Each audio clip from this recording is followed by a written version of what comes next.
Hello everyone, welcome to Chapter 5 of Sontails Dreams Come True.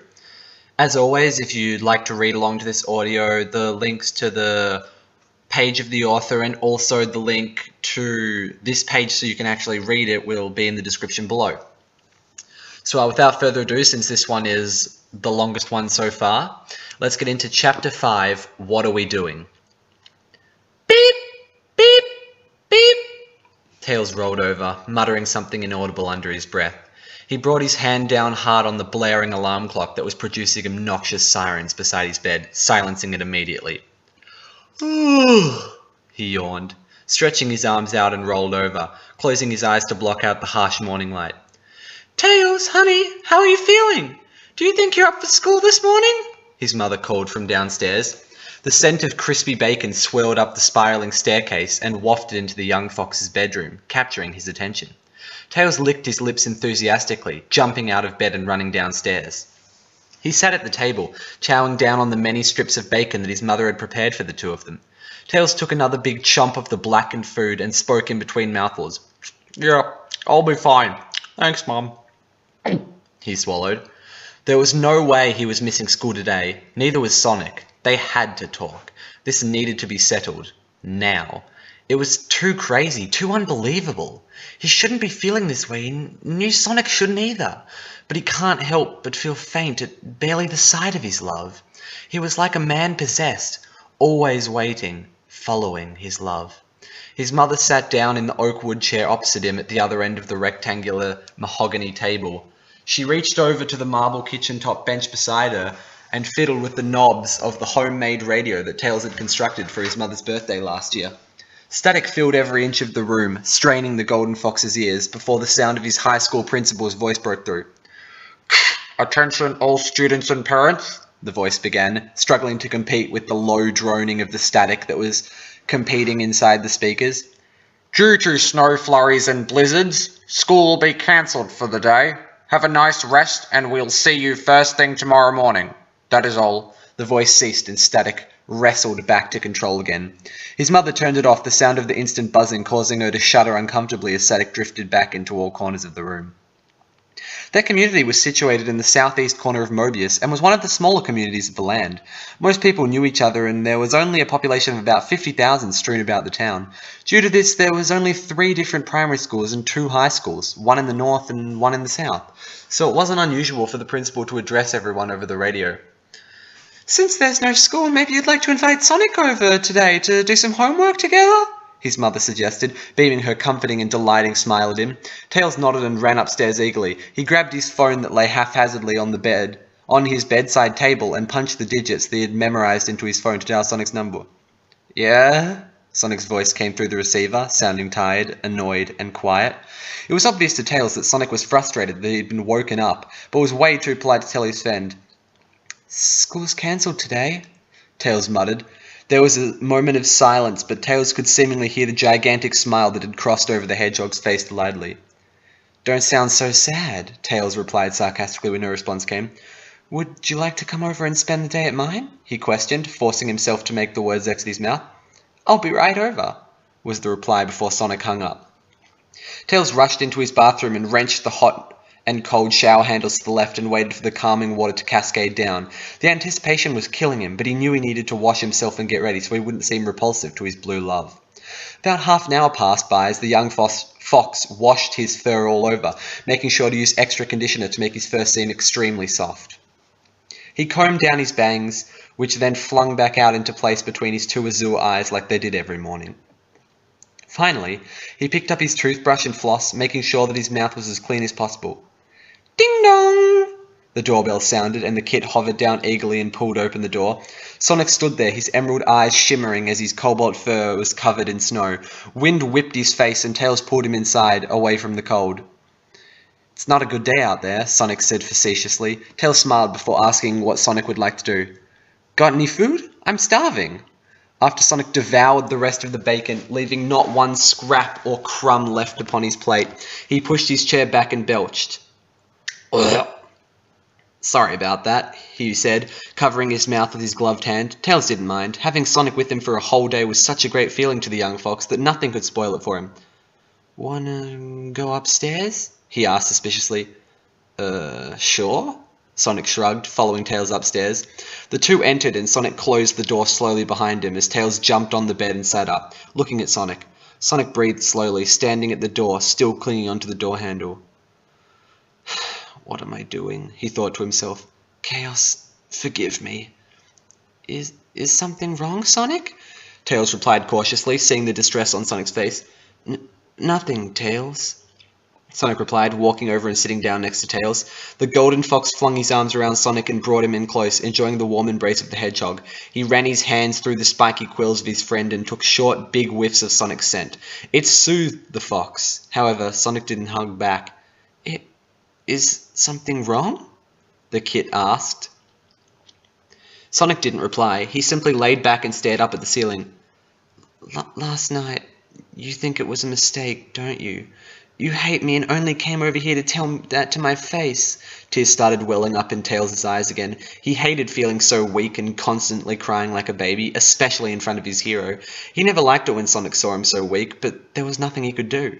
His feelings of sadness and embarrassment flurried around inside of him as ferociously as the snowflakes outside, which hailed around and pelted the window.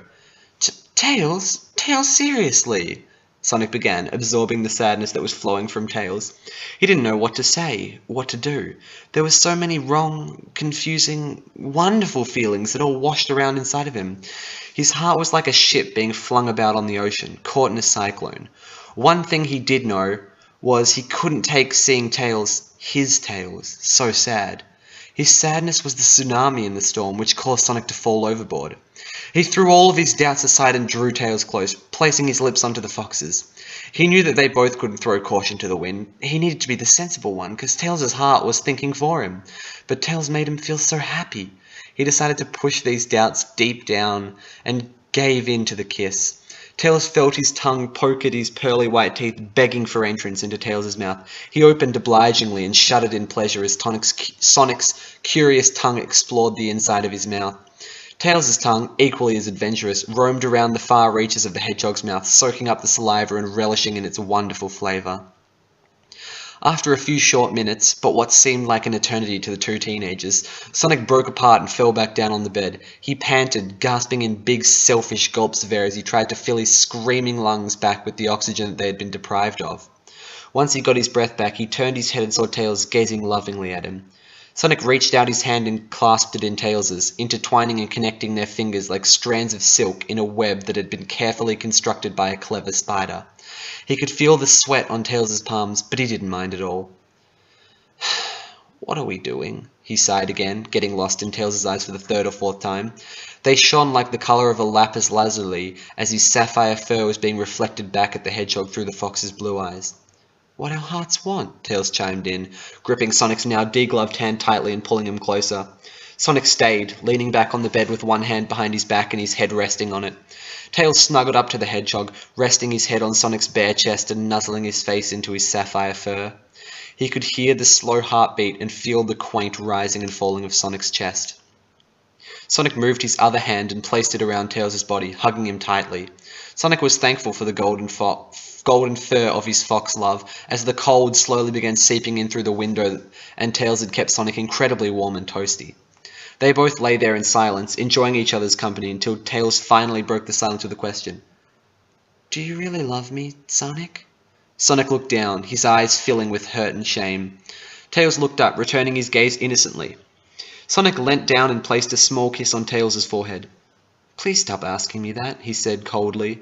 "Of course I do." "But you have doubts. Can we not think about this now?" "But you do," Tails continued insistently, not wanting to let Sonic get away with acting distant. "Don't you trust me?" "Tails, stop!" Sonic quickly snapped, shifting position. Tails shuffled off of him, shocked by the sudden outburst. Sonic continued, "I love you and you need to understand this. Yes, it is true that I have only recently accepted and discovered these feelings, but they have been inside me for such a long time. I love you so much, but I am only wary and distant because I shouldn't be feeling this way. It's not allowed." Tails opened his mouth with the intention of speaking, trying to interject, but Sonic put his finger to the kid's lips and silently whispered, "Shh, I know our religion won't allow it, but frankly, I don't care. We can just be happy in secret. Nobody will ever find out. Tails nodded in agreement. He knew the consequences would be dire if anyone found out about their secret love. They would be chased out of town or sent to prison. If they had to flee to another community and pass their borders, they might be killed for trespassing or start up a war. Neither wanted that. It had to be kept a secret. Tails decided to push the thoughts out of his head and push his luck with his love instead. How much do you love me, Sonic? Tails began, trying to see how much Sonic would say so early in their secret but forbidden love. Don't push your luck, buddy, he laughed. He looked up at the sky, the sun being covered by the clouds and the hexagonal individual snowflakes peppered throughout the sky outside, littering the ground in sheets of white. Look outside, he said finally. Tails glanced up, noticing the shimmering snowflakes in the dancing on the wind. They are beautiful, he remarked. Not as much as you, Tails, Sonic chimed in. Count them all. I could stare up at the sky and match each single snowflake with a reason for how much I love you, but not enough snowflakes could fall before I ran out of reasons. Tails stared at him, mouth agape. Since when was Sonic so profound and filled with whimsy, he thought. Haha, sort of sappy, isn't it? I can't get more cliché, can I? He remarked, a smirk crossing his face as he tried to turn his words into a joke. You're such a geek, Tails laughed, giving him a big hug and placing his lips against Sonic's again, who kissed back happily. He whispered between kisses, It was beautiful. I love you, Sonic. I love you too, Tails, Sonic said, kissing back even harder. Each enjoyed every single second of this time they had together, both wishing that they had revealed, or in Sonic's case, discovered, their feelings for each other previously.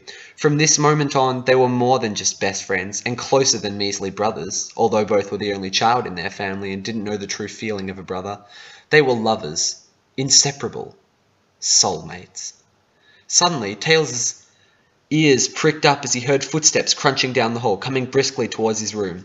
Sonic reacted fast, having a much quicker reaction time than Tails. He swiftly snatched their 10th grade mathematics textbook and threw it down on the bed. It flung open to a page about trigonometry, right at the same moment that Tails' mother opened the door. How's the studying going, boys? She asked, noticing the textbook laying haphazardly on the bed sheets. Good, the two teenagers chimed in unison. Sonic, darling, your parents just called saying they would like you home for lunch. Okay, Mrs. Prower. See you at school tomorrow, Tails. He smiled, giving his signature thumbs up before sprinting out of the room and the house. Tails waited until his mother left before sighing. Don't leave so soon, he muttered to himself. Sonic ran home, feeling the harsh, freezing winds whip his face and sting his eyes. Although most Mobians hated this feeling, it made Sonic feel alive. At the same moment he passed the park in which the two boys used to frequent and play when they were younger. Why did I have to leave so soon? He cried out. Suddenly, like chaos was watching from above, doubts flooded through his head. Maybe it was because of the snow, or maybe because he could think straight now that he wasn't in Tails' presence. What are we doing? He thought to himself again, unable to get the thought out of his mind for more than a few seconds. Why does everything good have to be bad in this world? He tossed these thoughts aside, begging for them to flood out of his head like water down a drain. He raced the rest of the way home, picturing his love in his mind until he arrived at his door, smiling happily. So, thanks all for listening. That was Chapter 5 of Sontails' Dreams Come True, entitled What Are We Doing? Next chapter will dive more into their school life, so stay tuned for that. And as always, thanks for listening and reading along. I'll see you next time.